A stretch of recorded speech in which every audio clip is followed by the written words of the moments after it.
Hey everyone, I don't know if you can hear it by the sound of my voice, but I got back from New York and I'm really sick. Somewhere between the airport and the subway and the conference I attended, I got a bug and I feel absolutely horrible. So while I did not intend to do another Encore episode the moment I got back, I was kind of forced to do it today. So enjoy this Encore episode on Universe 25, the utopia for mice that went horribly wrong. And hopefully tomorrow I'll have a fresh episode for you. Have you ever wondered what it would be like to create a utopia? A place where all your wants and needs were taken care of and there was never any fear of harm. Creating such a world for humans may be far off, but one man did try to create a utopia for rats. He created a world that had everything they would ever want and where all their needs were taken care of. But it didn't turn out like anyone expected. Learn more about Universe 25 and how a utopia turned into a dystopia on this episode of Everything Everywhere Daily.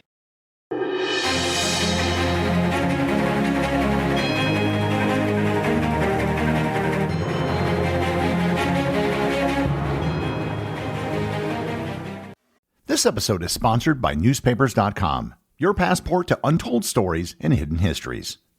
As the largest online newspaper archive, Newspapers.com offers an incredible journey through time, with papers dating back to 1690. Imagine exploring the news, events, and everyday moments that shape the history of the world around us. Newspapers.com puts over 900 million pages at your fingertips, offering a front row seat to the past. With papers from the US, UK, Canada, Australia, and beyond, Newspapers.com lets you walk the streets of history, whether it's London during the Blitz, New York during Prohibition, or Sydney during the construction of the Harbor Bridge. For listeners of this episode, Newspapers.com is extending a special offer. Use code EVERYTHINGEVERYWHERE and enjoy a 20% discount on a subscription. That's Everything Everywhere at Newspapers.com. It's the perfect way to unlock the world of history.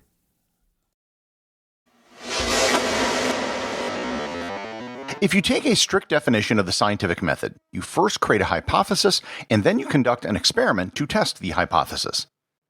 While it's great when science works this way, often the most interesting results will come when someone just says, "Let's try this out and see what will happen." This was the impetus behind the study, which was the subject of this episode.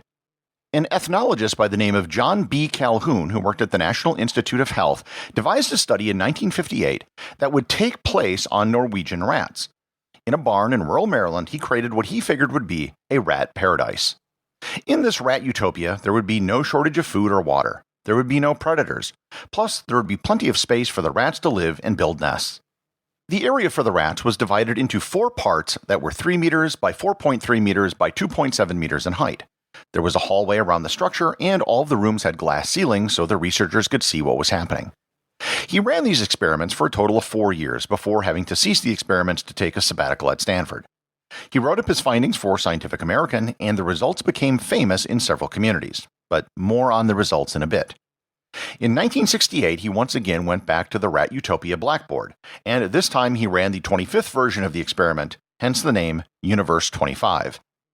This setup was a bit different. For starters, he used mice instead of rats, and he created some vertical tunnels for the mice to access nesting areas, but other than that, the mice would have had everything they needed just like the other experiments. The only real limit on the mice was space. There was a finite amount of space, but he estimated that Universe 25 could hold 3,840 mice. The experiment started with 8 mice, 4 males and 4 females. They were put into Universe 25 and allowed to be the best mice that they could be. At first, everything went great. The mice spent a lot of time eating, running around, and reproducing. The time it took to double the population of mice was approximately 55 days. The mice slowly began taking up all of the space that was available, and the mouse population kept doubling at the rate of 55 days for several months. However, when the population hit about 620 on day 315, something happened. The mouse society began to change. Starting with day 315, the time it took for the mouse population to double rose to 145 days, up from 55.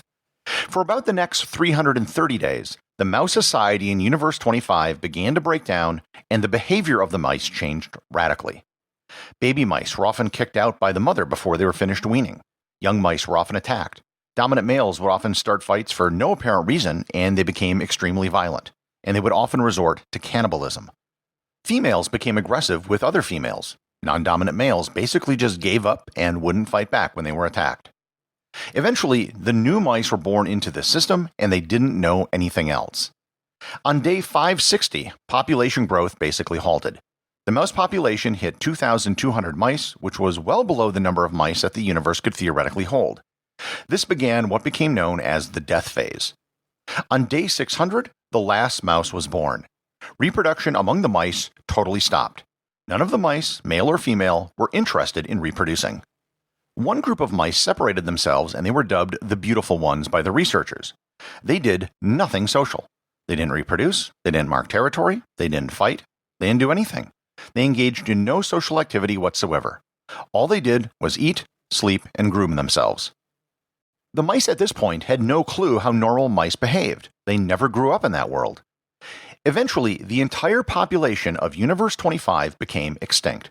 And it wasn't from a lack of food, water, or even space. There was plenty of space, especially towards the end as the population was nearing zero. What Calhoun found in Universe 25 was basically the same thing that he found in the other previous 24 universes. The population would grow rapidly. At a certain point, the mice or rats would engage in antisocial behavior, and the social order would collapse. All the mice would shift to solitary activities, reproduction would plummet, and eventually the population would go extinct. Calhoun dubbed this change a behavioral sink. The big question on everyone's mind was, what did the results mean? One problem is that everyone seemed to read into the experiment whatever they wanted to. There have been many different interpretations of what the results meant. The first and most obviously direct interpretation was that the change in behavior was due to overcrowding and overpopulation. This is certainly a plausible hypothesis. However, the population didn't come close to its maximum capacity, and given the parameters of the experiment, there were never a shortage of resources. Another explanation has to do with social roles. There are only so many social roles that can be filled in a mouse society. When mice fall outside of these roles, such as being a dominant male, in nature they would just go off somewhere else and perhaps find a different mate. In Universe 25, there was nowhere to go. This caused social problems to be inserted into the mouse society that otherwise would never exist in nature. Yet another theory is that there was too much socialization. Laboratory rats raised in isolation can often have stunted development. However, perhaps there are problems that can be at the other end of socialization as well. Those were just the theories to explain what happened to the rats and the mice. Everyone then had theories for what it meant for humanity. In the 1960s, some felt that the overpopulation and dense crowding in cities like New York had led to a general sense of apathy. This, it was claimed, was reflected in the murder of Kitty Genovese in 1964, which was reportedly witnessed or heard by 38 people, none of whom came to her aid or called for help.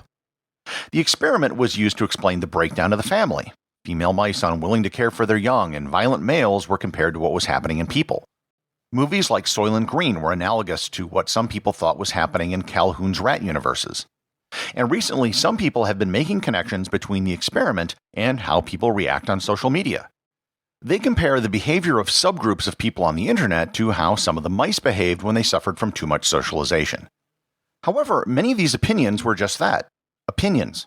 They weren't backed up by any actual data, they were just ideas that people were spitballing. For obvious reasons, it would be difficult to replicate a study like this with humans. It would take decades to carry out, not even to consider the ethical issues of keeping someone locked up for that much time.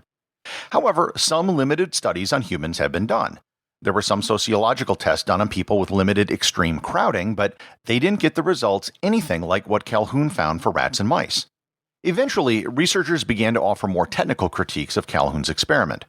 For starters, they noted that the utopia he built was really just a prison.